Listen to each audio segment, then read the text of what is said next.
Lalu bagaimana supaya punya konsistensi itu? Supaya kokoh kerangkanya. Maka organisasi harus mengikuti sistem tata kelola yang memiliki prinsip.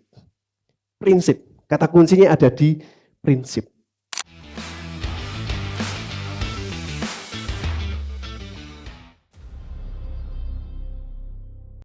Prinsipnya apa? Ya, organisasi harus mempertahankan value, tetap harus menyediakan value.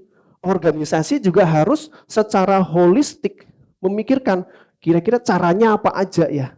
Enggak hanya orang IT yang mikir. Ya. Yang orang lain juga harus ikut mikir. Komponen-komponennya apa aja ya. Harus dipikirin. Ya. Kemudian harus dinamis.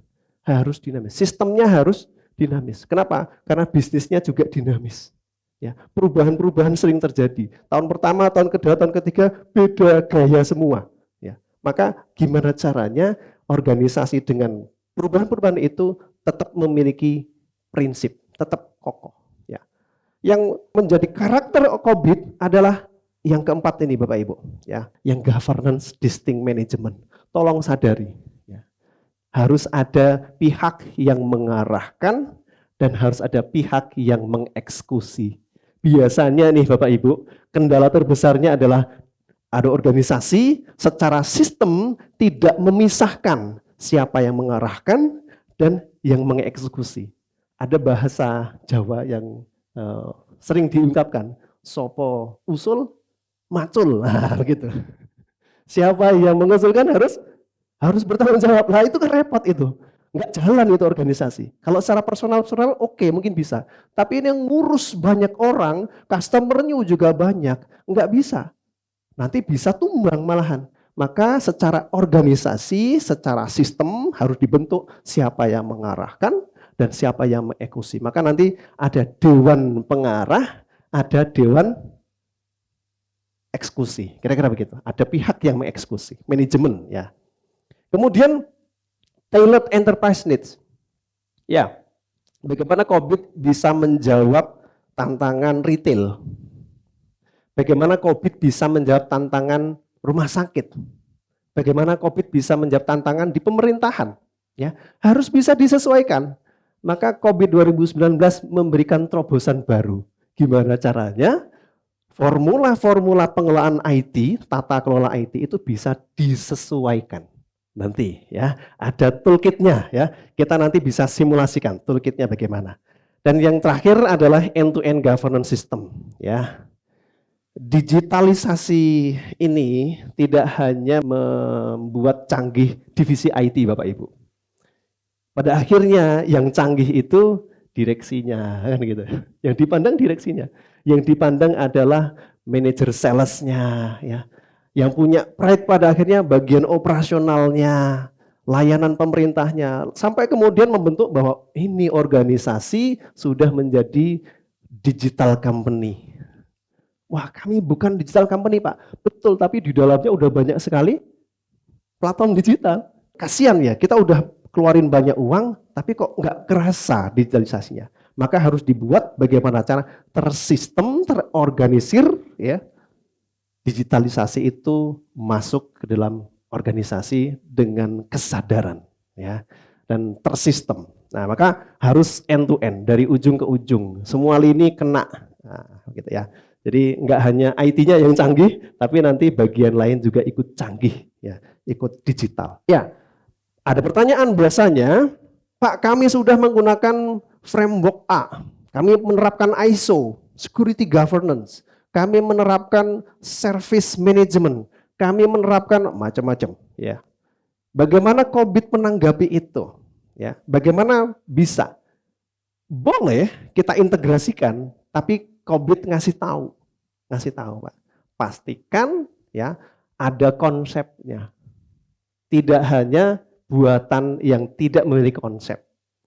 Kemudian pastikan memang memungkinkan untuk kolaborasi antara framework. Jangan nanti ada framework hanya untuk beberapa saja, nggak saling mengunci bahkan, nggak efektif. Boleh, tapi pastikan itu nanti selaras. Ya.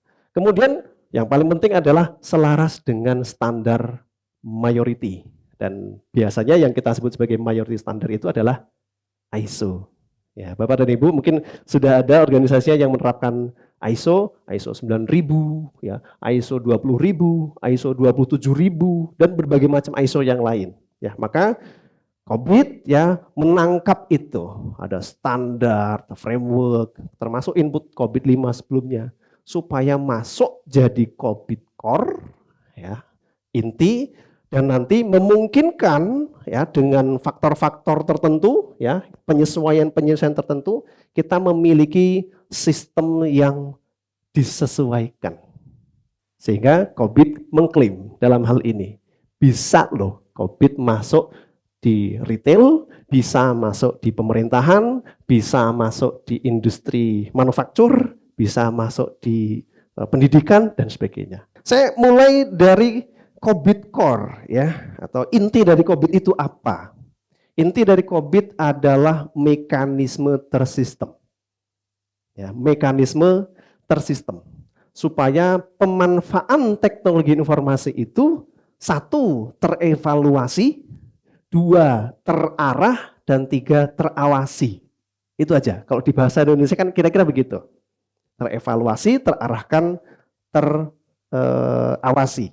Ya, kalau sudah terarahkan, maka segera saja dibuat perencanaan, diselaraskan, diorganisir sebelum masuk pengembangan. Karena IT mostly selalu ada aspek pengembangan, mostly.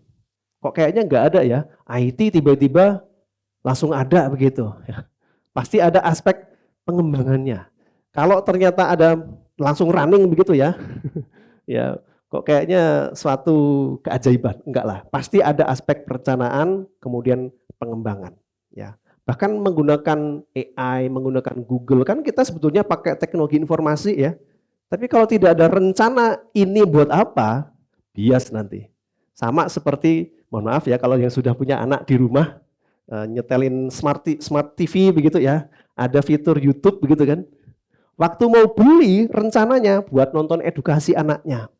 Lama-lama, nah ada PS, main PS juga, nggak jadi buat pendidikan. Itu terjadi. Kira-kira teknologi informasi juga bakal seperti itu. Ya, ada internet, buat apa? Buat bekerja, bla bla bla bla bla. Ya, wah berbusa-busa. Nanti pada prakteknya buat nonton YouTube, habisin duit aja kan? Ya, tidak sesuai sasaran. Maka harus sesuai dengan rencananya, harus terorganisir secara tersistem, secara terorganisir.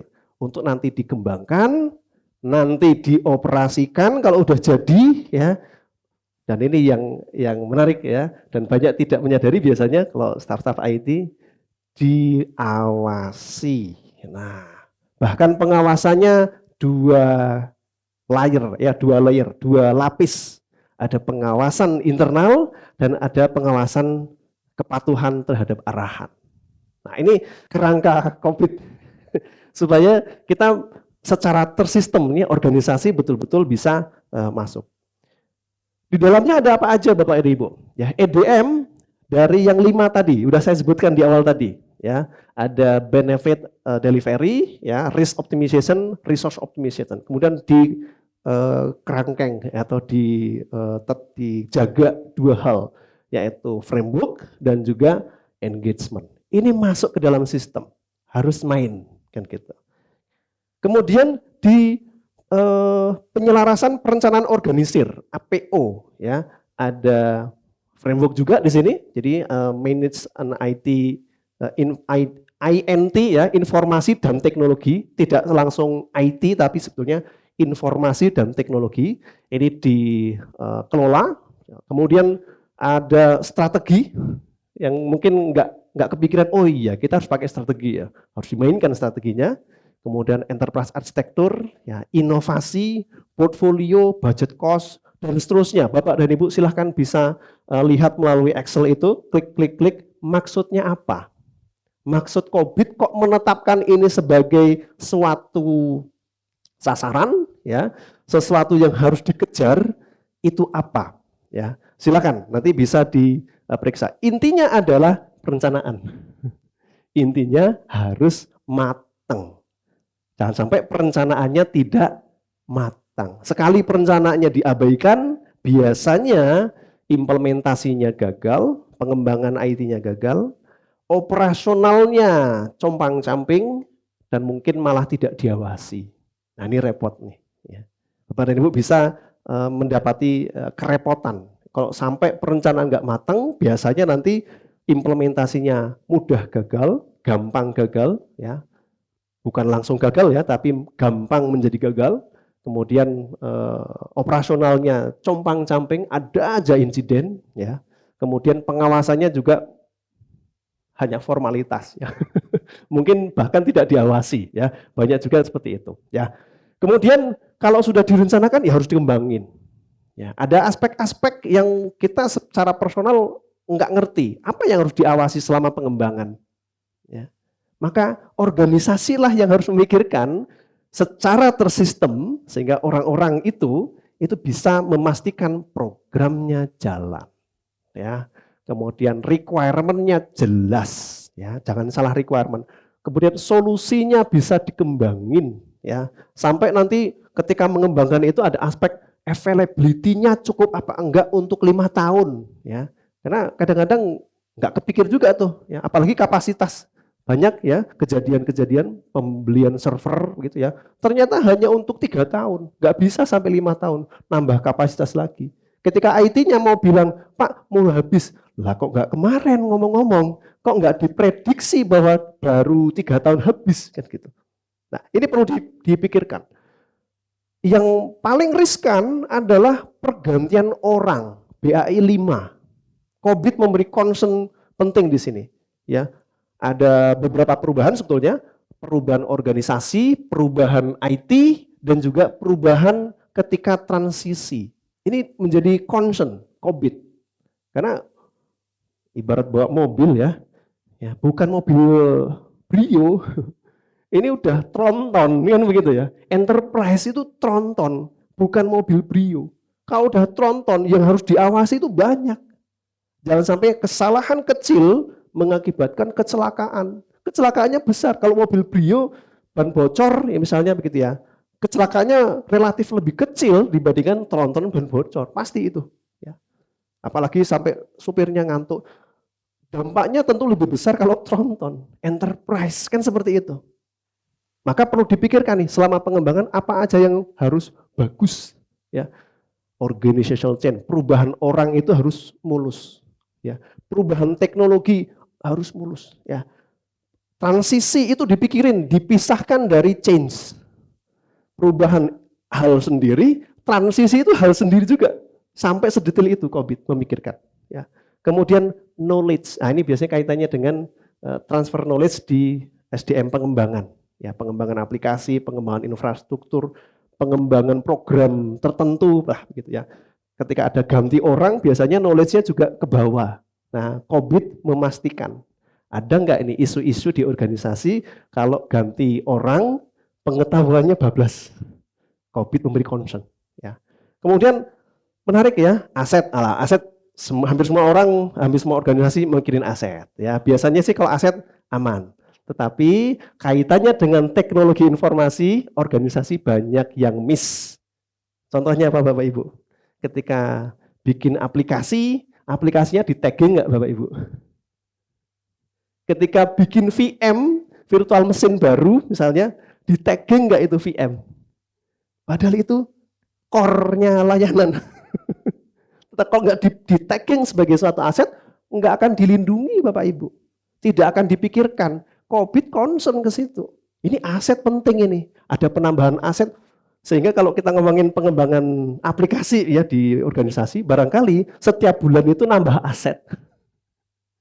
Dan yang paling penting adalah data, aset informasi. Itu seringkali organisasi abai. Ya. Bukan abai sengaja, tetapi abai tidak sengaja sebetulnya. Kenapa? Karena orang di atas itu ganti-ganti terus. Rotasi-rotasi terus. Nah, COVID secara tersistem ngasih tahu. Ya, ini ada gejala-gejala, nanti bagian ini ditingkatin ya, kira-kira begitu. Nanti bagian knowledge ditingkatin ya, COVID nanti akan ngasih tahu itu. Ya. Ada aset, ada konfigurasi. Menarik Bapak Ibu. Jadi ada namanya konfigurasi. Ya, meskipun bukan konfigurasi secara teknis ya, tapi konfigurasi secara menyeluruh. Bahwa semisal kami misalnya ya mengadakan pelatihan ini, konfigurasi laptop, konfigurasi bagian belakang, konfigurasi meja, itu semua dipikirin. Maka Qobit juga memikirkan ketika kita implementasi teknologi informasi, apalagi nanti berkaitan dengan AI, Bapak Ibu hati-hati, konfigurasinya harus terkendali. Sekali konfigurasi itu tidak terkendali, warning ya, warning. Biasanya nanti muncul gejala. Dan ketika nanti gejala itu muncul, kita bisa evaluasi pakai toolkit Qobit. Wah, ini perlu ditingkatin. Kita dikasih tahu, Bapak dan Ibu perlu meningkatkan konfigurasi. Ya, nanti ada level importance-nya ya.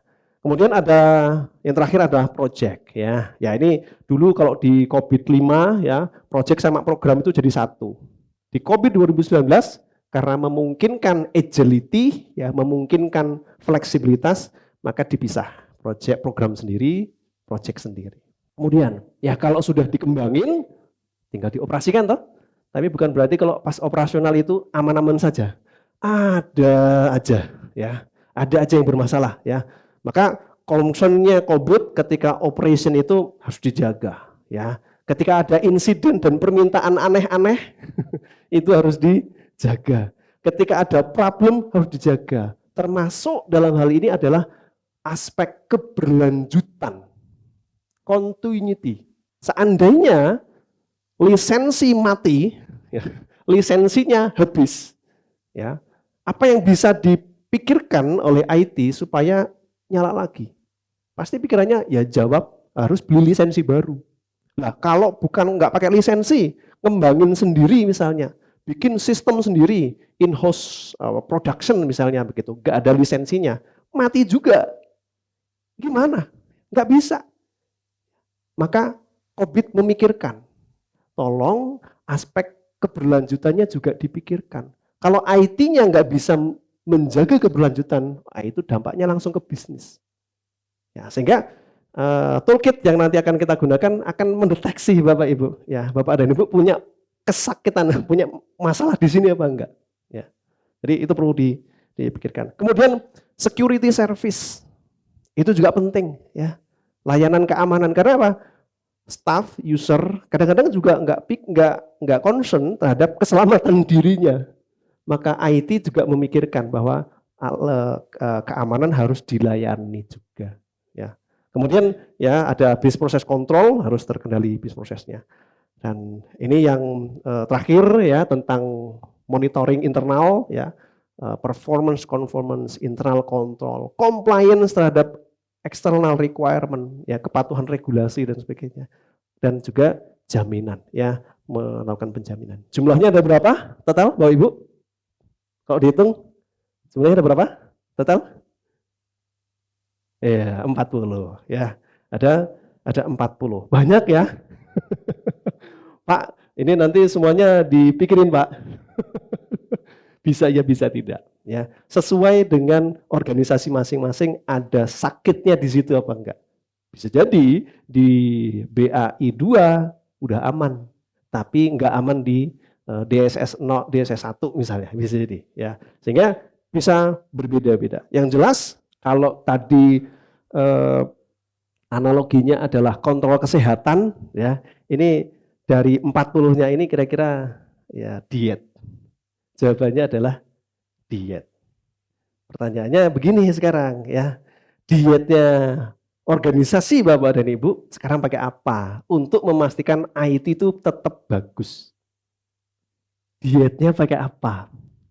Dietnya apa aja? Ya. Mungkin sudah ada menggunakan program-program diet menurut konsultan A. Sudah menerapkan program diet menurut konsultan B. Ya. Dan biasanya setiap konsultan itu punya rumusan.